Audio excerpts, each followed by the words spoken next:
Welcome everyone to Innovation Live here on the InnovationNetwork.guru. This is where we cover the who, what, why, how, and wow of innovation. I'm Limor Schafman, network host, and it's a pleasure to be with you.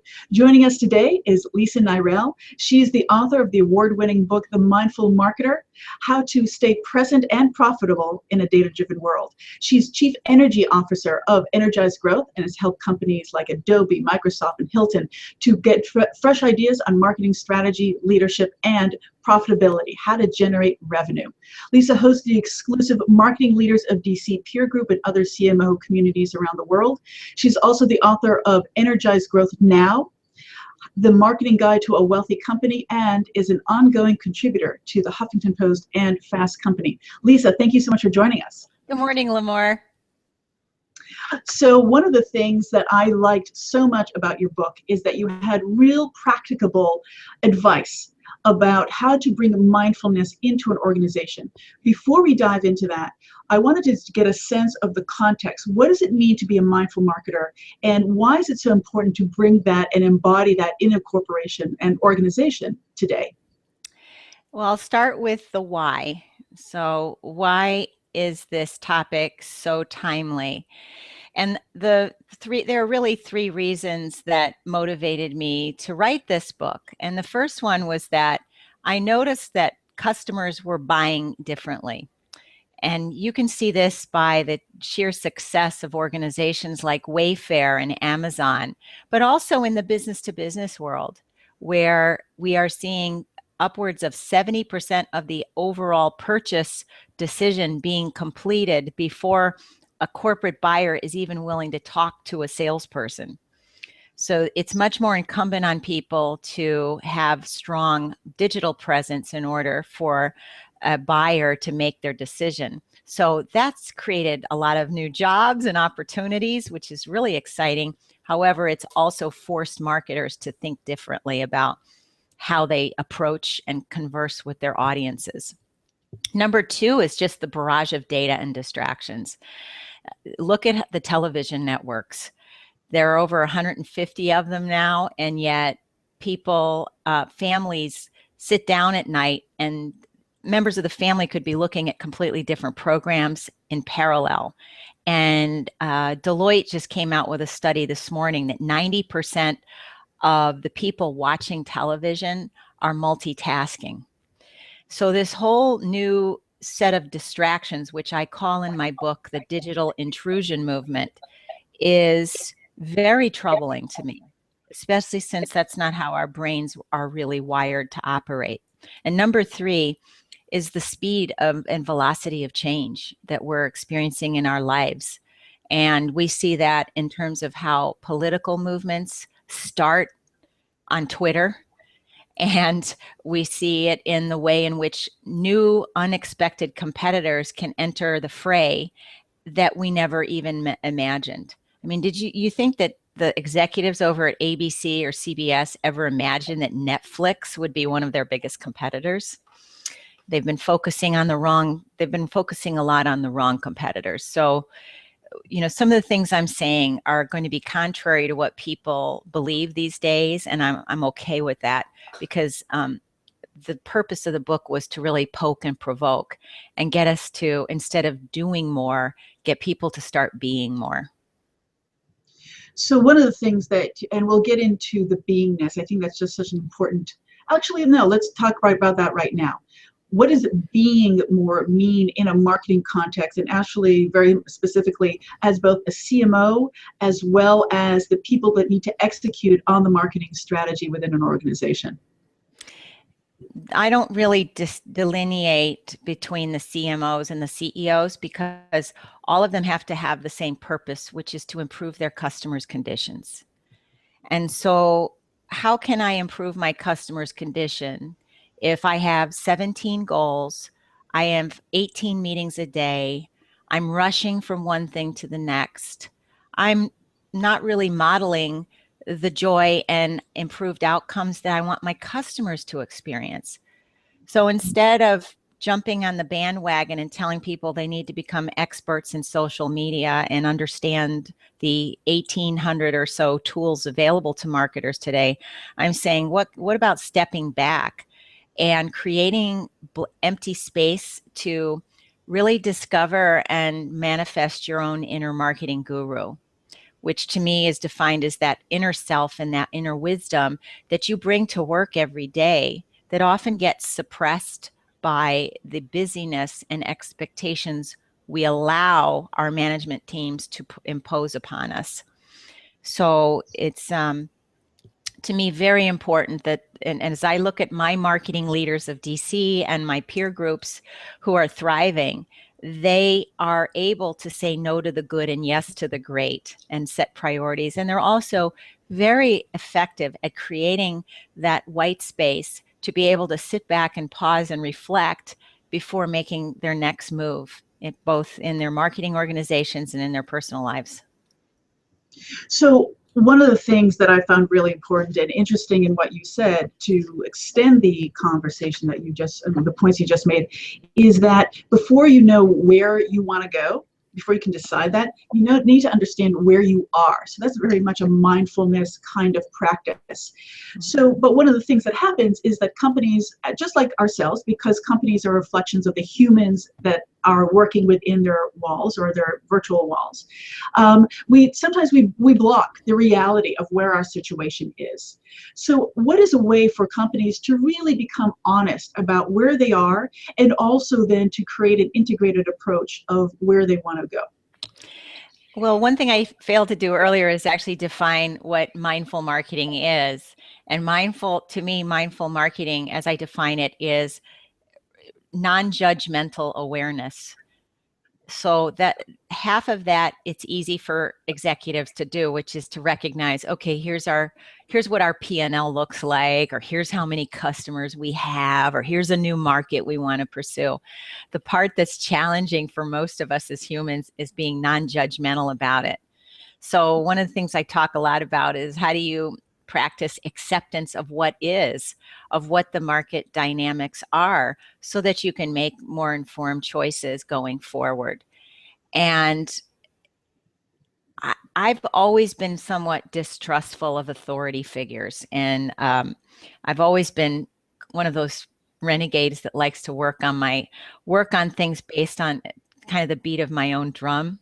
And perhaps some of the people listening feel that way as well, which is why they started their own businesses, right? Or created their own innovations. And keeping that in mind, we have to be able to sit back and say, how are we creating the conditions such that we are constantly dealing with the realities versus the dreams that we've created for our organization, and so that we have a launch point from which to move. And oftentimes, it's easy to surround ourselves as CMOs or CEOs only with people who agree with us and contribute to this dangerous soup of groupthink. So, I think it was the Dalai Lama who once said, your best friends are those who are willing to tell you the truth, even when you don't want to hear it. And it's a great time in the marketing field, to really say, who are we surrounding ourselves with, so that we do get to one version of the truth. Mm-hmm. And I think one of the things about talking and getting the truth is that you need to go out and you need to talk and communicate both to your customers or your clients, but also to your employees. Your employees are also part of the company's customers. So what are some ways to make sure to actually engage in that communication that you have found and you've suggested to really extract the essence of the information that you need, and to be able to accept it and then to make use of it? So what is a good way to communicate both to employees and also to your customers and clients, or your consumers, whatever level of the business you're in, and really engage them in that conversation so you can learn from them what they're looking for from you? Most of our people listening already have some very viable communications channels. What I suggest we look at is feedback, both online and offline.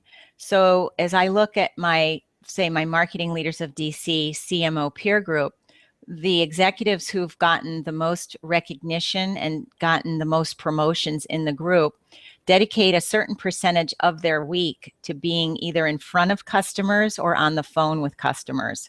So they actually minimize the amount of effort and decision making based on reports from their big data applications or their analytics reports and their focus groups and surveys, because that doesn't read between the lines. It doesn't give you the body language and the information that the customer is not really saying, but is hinting around. And I think that's part of the reason people like Steve Jobs were so successful. And I just got back from Atlanta, and I hosted a panel of CMOs at the Social Shakeup.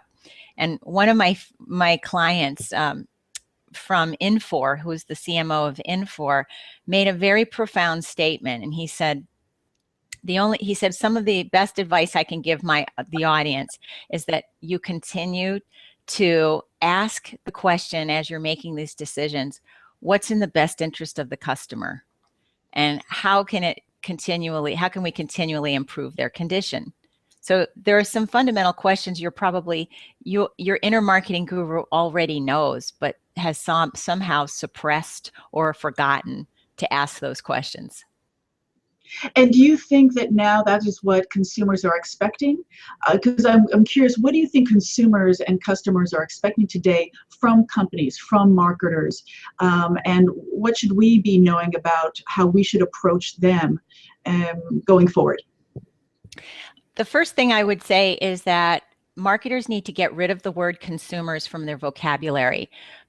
If you look at a model that Dr. David Hawkins created, which he spent 50 years crafting, the whole concept behind his book, Power versus Force, looks at, through kinesiology, the power of our intentions and human potential, and how our emotions really drive our behaviors. Well, there's no surprise in that, right? We all knew that. But what he did is he took it a step further and measured it on an energy scale.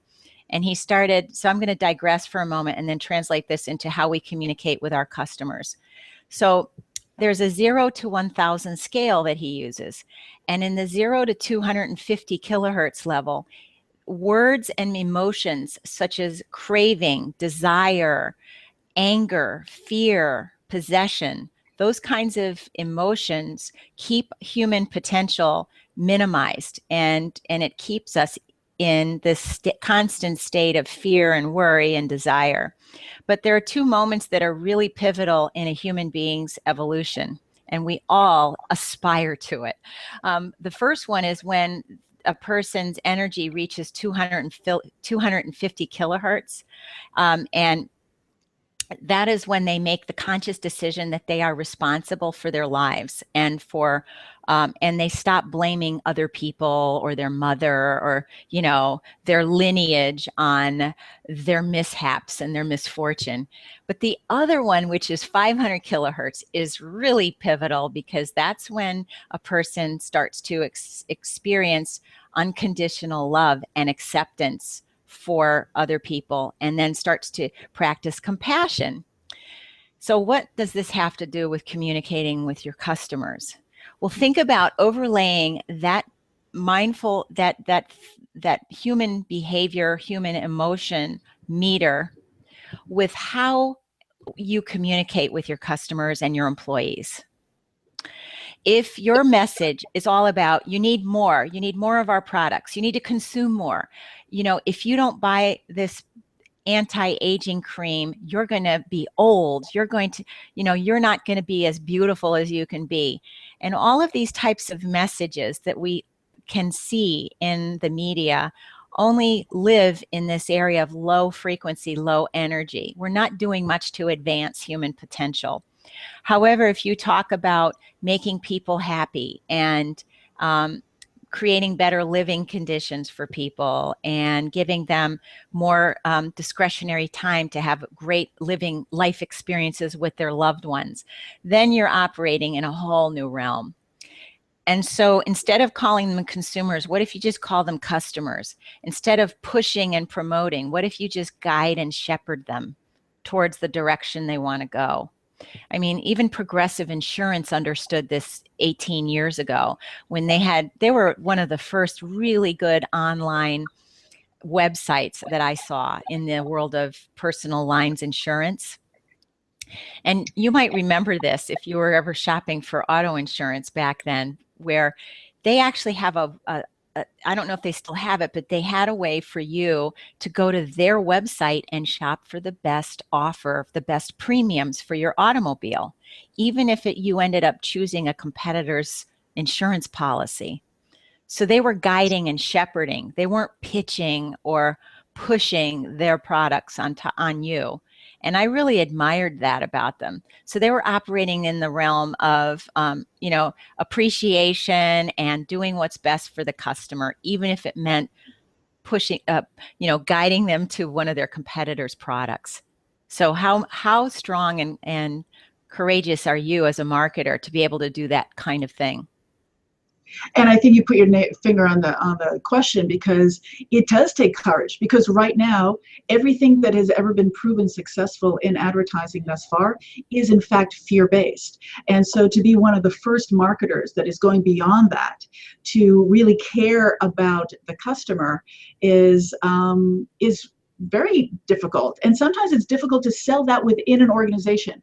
So let's say you are a CMO, or also on the other side, let's say you're management and you want to bring this up to upper management. How do you start convincing within an organization that, you know what, this is the way to go? We need to become mindful marketers. How do you begin to make that change happen within an organization? The first step begins with who you're being and how you're operating. What kind of language, and you can look in my book for my marketing language meter, and I actually give you some choices, the words you can use to instill fear, craving, doubt, and worry are on one side of the equation. And then on the other side are the converse words that you can use. And I would say start thinking and communicating with your own people by trying on those high energy language terms, and then, test and see what kind of response you receive. And then the second thing to do is to look at organizations outside of your industry for inspiration. Even big established companies like Wells Fargo, if you've seen their ads recently, there's a lesbian couple that wants to adopt a child. And this caused all kinds of stir in the media, and by a number of, shall we say, fundamentalist right-wing political people. And other people applauded it because they said, this is showing two people who want to adopt a child and give that child a loving home. So, how you interpret, you look for companies like that. Even a company that sells soda, Coca-Cola, is using happiness and joy and customer experience in all of their Coca-Cola freestyle advertisements. Have you seen those soda machines where you can hold up your phone with the QR code and it automatically knows what kind of beverage you like to order? And, it gives you all kinds of, it's a gamification app within the soda machine and all kinds of things to reward you for sharing information and using the machine. So their whole ad campaign is very upbeat and positive. And so you can look in different corners of the marketing and advertising realm to find some really inspiring examples. Wonderful. And they are seeing the results in profitability as well, because we are about data. We are about the bottom line. These companies, that's a big part of what they do and what drives them and what's going to keep these C-level executives in business. So, and I would say, so the other side of it is that they are also seeing increased profitability. Is that what you have found? Oh, most definitely. And there's also someone you can start tracking, and I'm going to completely mess up his surname, but he co-authored a book with John Mackey, who is the chairman of the board of Whole Foods, and he's a professor. His name is Raj, R-A-J, Sisodia, Sisodia, and he actually measured that and has co-written a book with John Mackey specifically about how these kinds of practices affect the bottom line. So you can check out that book and see and learn more about some actual results that have been tracked. Doing well by doing good, which is Right. wonderful.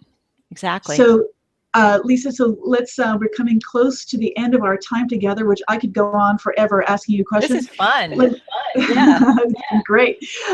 So let me ask you, what is one of your, if we're going to be, I'm sitting in my office and I'm having a tense day, or I'm about to go into a meeting and I need to get myself relaxed really quickly. What are one of your favorite practices that you can share with us to get present and ready and to go and handle anything we need to do in our world?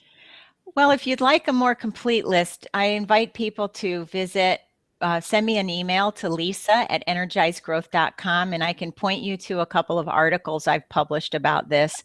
Of course, the book is replete with examples as well that I use and that many of my clients are using. One of the first exercises I would invite people to do, which you practiced when I saw you back in October at my book launch in DC, is to take 30 seconds before your next meeting and close all of your devices and distractions and just close your eyes for 30 seconds and ask yourself, as I'm preparing for my day, what's different since last week? Or what's different since my day at work yesterday? And then just give yourself time to ruminate on that question. And you will notice body sensations and where you're relaxed and where you're tense, and be able to breathe differently than when you started the exercise. And I think that just that little 30-second detox moment can give you some strength and some confidence and also some harmony to take with you to your next appointment or your next commitment. And that's an easy thing. You don't need corporate approval. You don't need worldwide commitment and support. You don't need any budget for it. You just need to gift yourself the time of presence and mindfulness. Wonderful. Lisa, thank you. And one final question. How do you define innovation? Innovation, in 2 words, is applied creativity. Okay, there we are. You've heard it here. Lisa, thank you so much for joining us here today. It's been wonderful having you. And thank you for taking us through the Mindful Marketer. And here, I have the book right here. Everyone, pick up a copy. It's absolutely wonderful. Oh, thank you so much, Lisa. Limor, it's been a delight to see you again. Thanks for the time. Thank you. Cheers. And thank you for watching us here on IN Live. Please keep on coming back. We're going to increase. This is our first show, which was very exciting. So we're going to keep on doing this and building our community and our content. If you want to have any kind of stories that you hear or want to hear more about, please write to us at letsconnect@InnovationNetwork.guru, and we'll be happy to talk with you. Talk to you soon.